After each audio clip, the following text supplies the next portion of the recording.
The No Fade channel, checking in. Jonathan here, and today I'm going to be showing you how to make the quickest, easiest, and frankly the most affordable ice bath you can. We're going to go over my experience using an ice bath, why you would want to use a cold ice bath, how to make it. I'm going to go through all the steps, and we're going to start right now. But if this is your first time to the channel, hey, welcome aboard. I drop new men's health videos every week.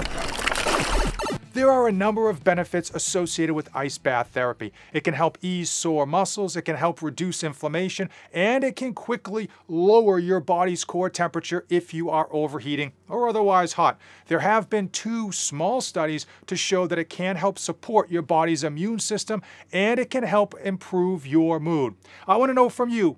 Comment down below. Do you think that ice baths are fugazi or bogus, or do you think there's some real benefits to dipping yourself in freezing cold water? I've been using my ice bath or ice trough, whatever you want to call it, for 2.5 weeks now daily. And to be honest with you, I can't clinically say that it's going to help improve your mood or your body's joints or improve your metabolism or any of that stuff. I will tell you from my personal experience, my body feels great. Something about embracing that suck factor in terms of getting into that water feels good. It feels rewarding. I certainly noticed that my joints don't hurt as much, obviously being in the water, but also post ice bath. And I will tell you the number one thing that I didn't expect, didn't even believe was going to happen, but it is true. The number one thing for me is my mood. Something about staying in that ice cold water when all you really want to do is get out and warm up. I don't know what it is, but every time I get out of that ice tub, I feel absolutely amazing, both physically and mentally. I got a eating grin from ear to ear. Just finished a workout and dove in to the ice bath. Really enjoying these ice bath cold therapy. It is just giving me a whole better mood for the rest of the day. And I am just in the best mood of the day. I don't know what it is. I can't explain it, but for whatever it is, I love it and I'm gonna keep doing it. Let's get down to the brass tacks. The biggest expense with regards to the ice build is going to be this Rubbermaid 100-gallon trough. It's literally made to water livestock. The great thing about it is that it is durable in terms of the plastic that they use, but it is not super heavy. It comes in at about 45 pounds, so you can manage to move it around if you need to. It also comes with a drain plug so that when you want to empty the water, you don't have to take bucketfuls out. You can just remove the plug and you are good to go. Now, I paid $110, but I have seen this as high as $150, so do your research in terms of trying to save some money. I did look at the 150-gallon version of this, and that was far too big, and frankly, I don't need it because I am 6'1", 190 pounds. I don't even have the water filled all the way up, and I'm able to get the water well above my shoulders and dunk my head in no problem. Now for me, I plan to leave this water in at least a month, maybe 6 weeks at a time before I empty it and drain it and clean it. And I wanted the water to stay relatively clean during that period. So I decided to use a bag of Epsom salt, which runs about $6. The salt itself will help keep the water stable and keep it from getting funky. It's also good for your body.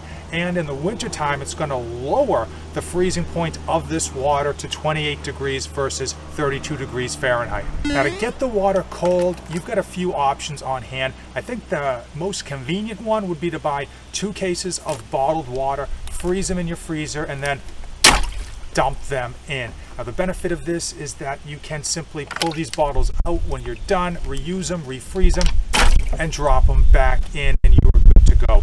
The only side effect of using these bottles is that when the water in the bottles melts, a lot of the cold water that's in here is going to stay in that bottle. So the diffusion of the temperature isn't going to be as quick as if you dumped bags of ice in here. I think you need at least 40 pounds of ice, which for me is 2 cases of water. Can use ice packs. So ice packs have a colder freezing temperature than water, so that's one of the benefits. It is going to be expensive to get 30 or 40 pounds worth of ice packs in terms of having to purchase those. One of the ways that I found to be the easiest way, aside from these bottles, is simply to produce your own ice. I've been making blocks of ice in the freezer. It's quick, it's convenient, and when the ice melts, it just stays in the water. You don't have to remove anything and put it back in the freezer. One of the drawbacks of using this as an ice bath is that there is absolutely no insulation. So in terms of keeping this water cold, you're gonna be out of luck, especially in the summertime or even the late spring, early fall.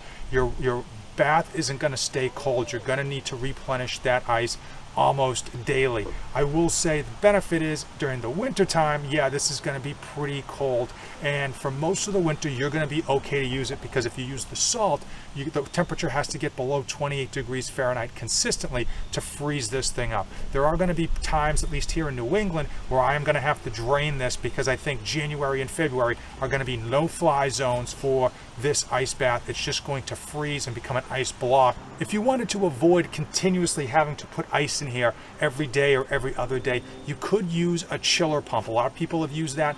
Unfortunately, the chiller pump itself will run you $700 to $1,000. The benefit of the chiller pump is that it simply takes out the water, cools it down, and puts it back in.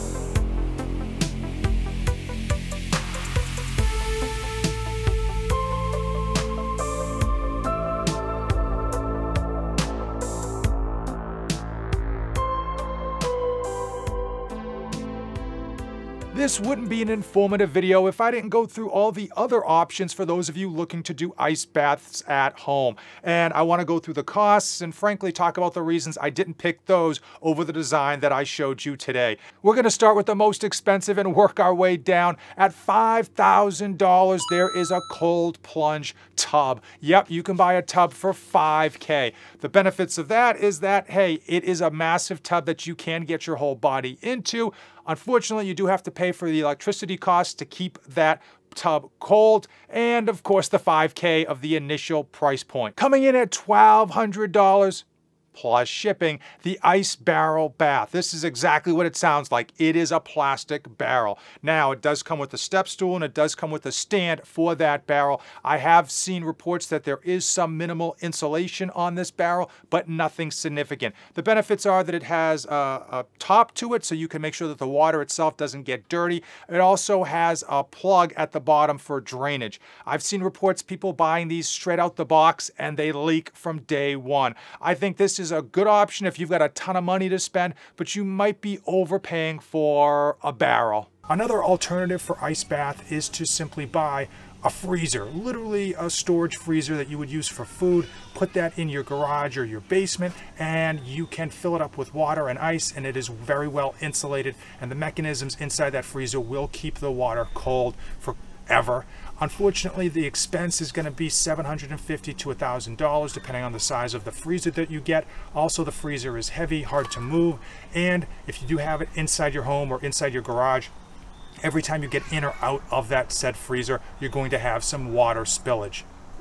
Coming in at $100 and up is using an old wine barrel. Now, the reason I didn't go with this method is because once you get that barrel in, you do have to cut a circular hole at the top. You need to clean out the inside of that barrel, which can be pretty funky, and you will need to add a drain to it. On top of that, you're going to have to stain the barrel to make sure that the water that you're going to be putting in there doesn't rot it out. Coming in at $80 to $100 is going to be a massive barrel or even a recycling can found at Home Depot. These are typically 50-gallon cans, and they're probably the most easy to pick up and use. However, the reason I didn't go this route is because I would have had to add a plug at the bottom to drain the water when I wanted to eventually clean it. And two, I've heard reports that they are very difficult to get out of. Getting in can be a bit easier if you have a step stool, but once you're in, you do have to manage to shimmy your way out and step out of that large barrel. Coming in at the lowest price is an inflatable ice bath. At only $70, it seems like a great option for those of you that are budget conscious. Unfortunately, I didn't go this route because it is only 40 gallons, and I most likely would not have been able to clear my shoulders, let alone dunk my head underneath the water. Also, I did read reports that because it's an inflatable object, it leaks rather quickly, and frankly, it's almost a guarantee. If you made it this far in the video, make sure to give it a like, hit that subscribe button, drop any questions you have in the comments below. And thank you so much for watching. As usual, never, ever save anything for the trip back.